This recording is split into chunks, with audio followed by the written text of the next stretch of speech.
পবিত্র কোরআনের একটি সূরায় রাসূল সাল্লাল্লাহু আলাইহি ওয়াসাল্লামের ইন্তেকাল নিকটবর্তী হওয়ার ইঙ্গিত রয়েছে।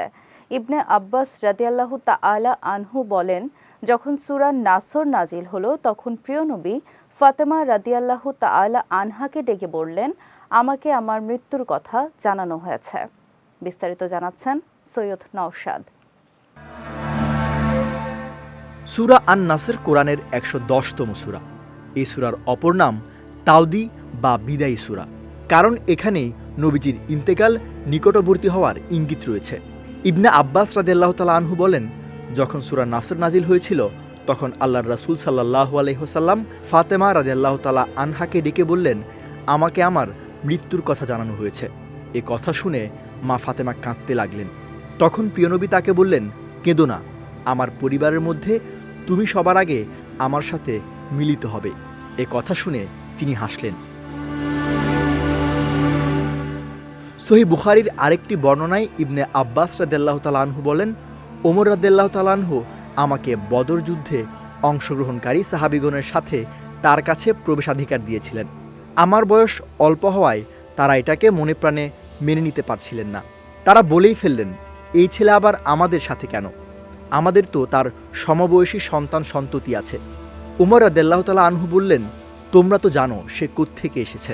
তারপর একদিন তিনি তাদের মজলিসে ডেকে পাঠালেন।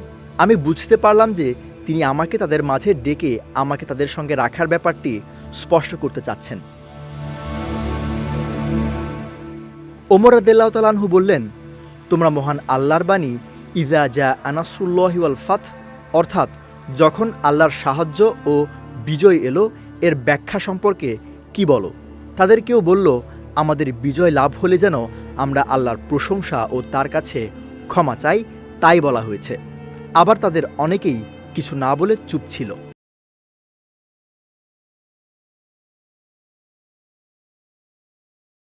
তখন তিনি আমাকে বললেন, ইবনে আব্বাস, তুমি কি তাই বলো? আমি বললাম, না। তিনি বললেন, তাহলে কি বলো? আমি বললাম, এটা তো রাসূল সাল্লাল্লাহু আলাইহি ওয়াসাল্লামের ইন্তেকালের সংবাদ, যা তাকে জানিয়ে দেয়া হয়েছে। আল্লাহ বলেন, যখন আল্লাহর সাহায্য ও বিজয় এসে যাবে, আর এটাই হবে আপনার দুনিয়াবী জীবন শেষ হওয়ার আলামত। সুতরাং আপনি আপনার রবের সপ্রশংস তাসবিহ পাঠ করুন এবং তার কাছে ক্ষমা চান, কেননা তিনিই তো তওবা কবুলকারী। এরপর ওমর রাদিয়াল্লাহু তাআলা আনহু বললেন, তুমি যা বললে এ সূরা সম্পর্কে আমিও তাই জানি। সৈয়দ নওশাদ, বিজয় টিভি, নিউজ ডেস্ক।